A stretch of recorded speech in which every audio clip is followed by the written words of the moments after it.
Thanks a Lot Universe by Chad Lucas, Chapter 13, Getaway, Brian. Emma kept trying to talk to me about punching Victor. The tender knuckles on my right hand and the nagging voice in my head reminded me what I'd done, but no way was I talking to her about it. I mostly ignored her, but on Sunday, she and Gordon wanted to drag us to the Common for a Father's Day outing with their family. I thought about refusing, but I wanted out of their house. I need a basketball, I said. Emma blinked in surprise. I hadn't said a full sentence to her in days. You need what? A basketball, I repeated. I'll go if I can buy a ball on the way. They agreed. Gordon tried to pay at the store, but I insisted on using my debit card. When we reached the Common, Richie and I shot around on the basketball court while Gordon and Emma played with their grandkids on the nearby playground. Handling a ball felt good. My body followed a familiar pattern, and I could forget everything else, including that it was Father's Day, and I had no clue where Dad was. Lunch, rebound, dribble, repeat. As I settled into a rhythm, an idea bubbled in my mind. I have to get away. Regular Brian would have dismissed this as ludicrous, impossible, terrifying, but I needed to strengthen ice mode. I needed control of my life. If you could go anywhere tomorrow, where would you go? I asked Richie. He thought for 5 seconds. I'd ride a water slide. That night, when everyone was asleep, I used the Wenzel's computer to book a hotel room. Then I deleted the browser history to cover my tracks. I wasn't sure my plan would work. It might be a disaster, but I had to do something. Ditching school on Monday was easy enough. After Emma dropped me off, I looped around back and just walked away. If anyone asked, I'd say I'd forgotten my homework and I'd be right back, but no one asked. Richie waited outside the corner store we'd chosen as our rendezvous. I hadn't been sure he could be stealthy enough to sneak away without getting caught, but there he was, grinning like he'd won the lottery. That was fun, he said once we were on the bus. Have you skipped before? I shook my head. I never missed school, not even when I dreaded facing Victor so much my stomach hurt. Regular Brian didn't break the rules, but Ice Mode Brian did not give a crap. We transferred buses and crossed the bridge to Dartmouth. Neither of us had packed swim trunks after the incident, so we hit Walmart for supplies and we ate lunch and headed to the theater for an afternoon showing of the newest Marvel movie. Every time an adult looked at me, I assumed they were considering calling the cops on 2 kids who should have been in school. But it was mid-June, close enough to the end of the year that nobody questioned us. After the movie, we followed a woman through the back door of the hotel near the theater and slipped into the bathroom. I splashed water in my hair and ran my new swimsuit under the faucet before I changed in a stall. I left Richie with my backpack and padded down the hall barefoot. I was dizzy with nerves as I approached the front desk. To summon ice mode, I thought about arguing with Kate in the school conference room. I'd handled worse. I could do this. The woman behind the counter smiled at me. Her name tag said her name was Lisa. Hi, I said. This is embarrassing, but I got out of the pool and remembered my mom took the room key. She went to pick up dinner, so I'm stuck. Lisa smiled again. No problem. What's the room number? Shoot. It's the family suite. My mom booked it. Emma Wenzel? Booking online required a credit card, so it slipped Emma's visa from her purse. Right, Lisa checked her computer. That's odd. I see the reservation, but it says you haven't checked in yet. Weird. We got here an hour ago. I stepped back so she could see my wet shorts. I've been swimming already. She looked from me to the computer and back again. My heart sped up. I could feel ice mode dissolving. Lisa was going to figure out I was a runaway and call the police. Kate would say I was turning Richie into a delinquent. She'd separate us and I'd be charged with fraud and thrown in jail and everything would be ruined forever. What was I thinking? This was a terrible idea. Should I run? I should run. Lisa clicked her mouse. Must be a glitch. The system has a mind of its own sometimes. We can't leave you stranded in your swim trunks. Here you go, Mr. Wenzel. She slid a key card across the counter. Thanks. I resisted the urge to sprint back to the bathroom. Be cool. Half an hour later, Richie was making endless trips down the water slide in the hotel pool. I rode a few times before I watched from the hot tub. Every time his giddy laugh echoed from through the room, I grinned too. I was happier than I'd been in weeks. We were free. I took a selfie with my phone, just because.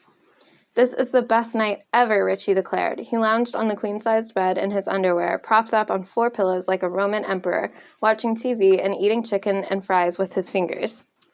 Takeout from Swiss Chalet tasted extra delicious in your own hotel room, free from the oppression of foster parents and pants. Can we stay all week, Richie asked. I shook my head. Too risky. Obviously, the Wenzels knew we were missing, and we'd be caught in a flash if Emma checked her account. I gambled that she wouldn't think of it right away if she thought of it at all. Regular, quiet Brian wasn't the type to jack a credit card. Like he wasn't the type to punch a guy, but we still couldn't stay too long.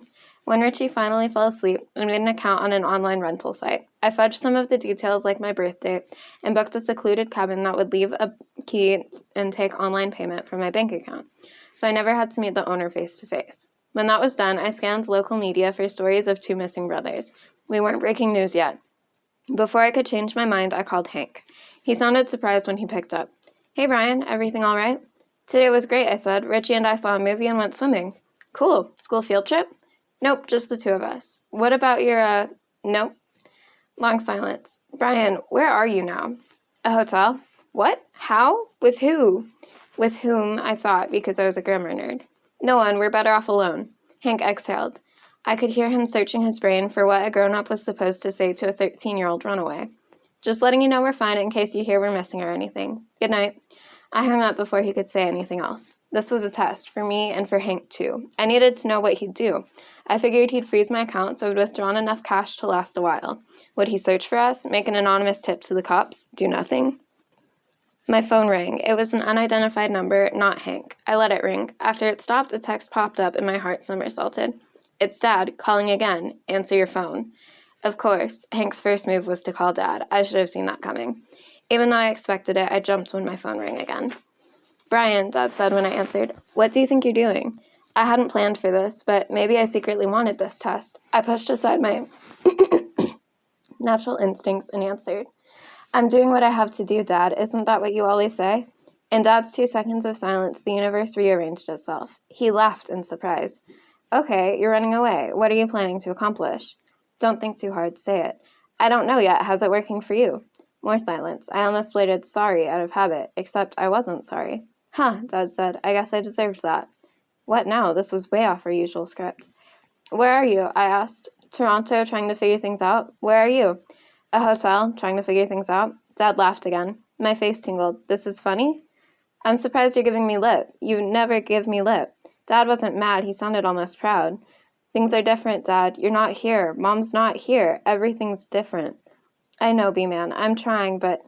He changed the subject. "How are you in a hotel?" I told him. He whistled. "Geez, that was clever. Though don't make a habit of skipping school or stealing from old ladies. I'll pay her back, and I'm suspended anyway." "Suspended? You?" I punched Victor. "Like you said, I don't think he'll bother me anymore." Dad coughed. "Listen, I'm glad you're standing up for yourself, but you've gone from 0 to 100 here." "What am I supposed to do, Dad? You're gone. Mom's in the hospital, and I can't deal with these people. They want to send me to a psychologist or something." My face burned and my throat went tight. The ice was melting. "Keep it cool." "Huh," Dad said. "Huh? What does that mean?" He sighed. "You shouldn't have to deal with all this. It's too much." I flopped on the bed. "What are you saying?" "I'm saying take care of yourself. Forget what I said about keeping secrets. If you need to talk to somebody, do it. Look after you and Richie. That's all that matters now." I didn't like where this was going. "Why can't you come home? Maybe you can make a deal with Sergeant States." Long pause. "Who?" "The police officer on your case." "How do you know that?" Dad's voice hardened. My shoulders tensed. He came to the house when Mom... Then he found me when I went to see her." "This cop is stalking you?" "No, he's okay, Dad. He actually gave me the best advice of anyone." "You're taking advice from the guy trying to put me in jail?" "You just told me to do what I had to do." "So I did. You're right," Dad sighed. "I'm right? What's happening?" This was the weirdest conversation we'd ever had. Before Dad could object, I found Sergeant State's card and read Dad his number. "Maybe you should call him." "I don't know about that," Dad said. "You have a better idea?" Dad laughed. "Listen to that attitude. Good for you. We'll talk soon." I had a dozen other things I wanted to say, but nothing came out before Dad hung up. Brian versus Brian, round 4,229. Me. "Today was amazing. I pulled off things I never would have dreamed of doing before." Also me.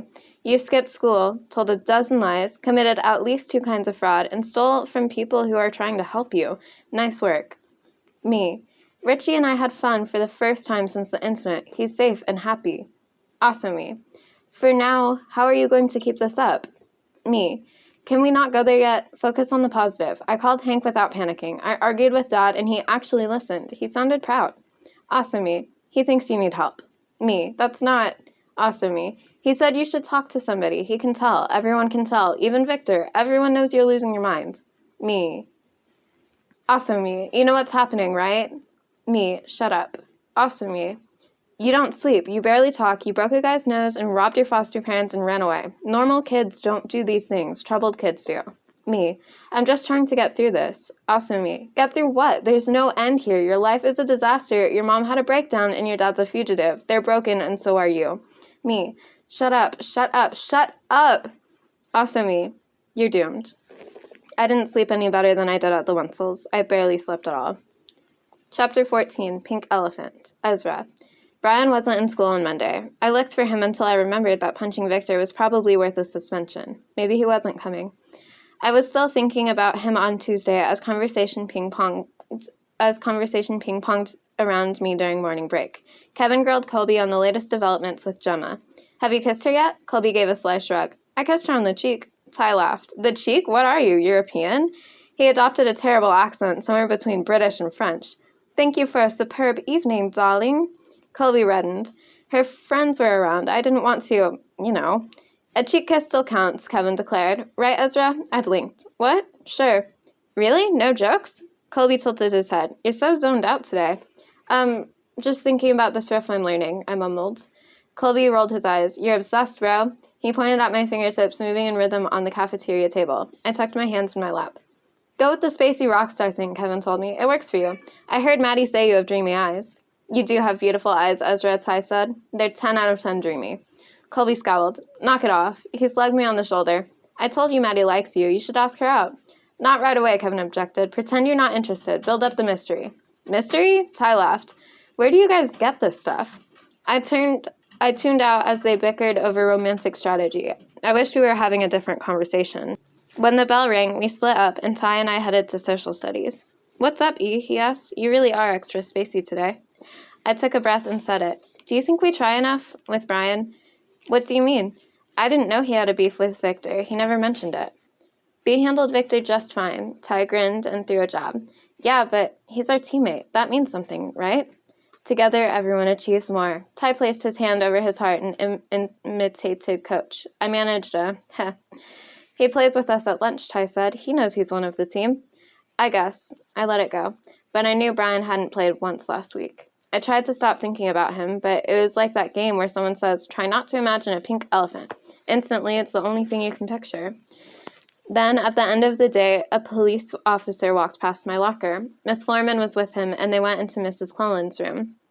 It had to be about Brian. Why was a police officer here? That wasn't a good sign. Whispers rippled along the hall as kids headed for the exit. I stood there, torn on what to do, but I couldn't take it anymore. I burst into Mrs. Cleland's room. Sorry to interrupt. I know it's not my business, but is this about Brian? Is he okay? The three adults stared at me. With every beat of their silence, I felt worse. Miss Florman's eyes narrowed. Do you know something we should know, Ezra? When's the last time you talked to Brian? My face grew hot. Last week? I mean, I saw him hit Victor, but you didn't talk to him over the weekend or yesterday? Miss Florman's tone made me sweat. I shook my head. What's going on? They exchanged another long look. Obviously, something had happened, something so bad they didn't want to tell me. Suddenly, I had to lean over with my hands on my knees. Oh, Ezra, Mrs. Cleland said, and she led me to a desk. Before she could speak, the door opened again, and a teenage boy stepped inside.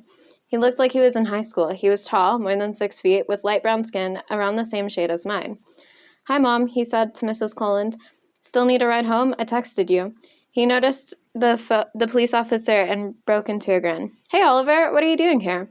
The officer clasped the boy's hand. Hey, Gabe, long time no see. The boy laughed. Right, thanks for lunch on Sunday. He glanced around the room. What's up? Is this about the kid you were talking about on Sunday?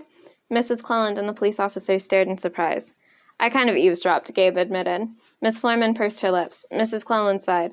Well, we might as well do this all at once, she said. Ezra, this is Sergeant Oliver States, who happens to be a family friend, and my son, Gabe. They both waved.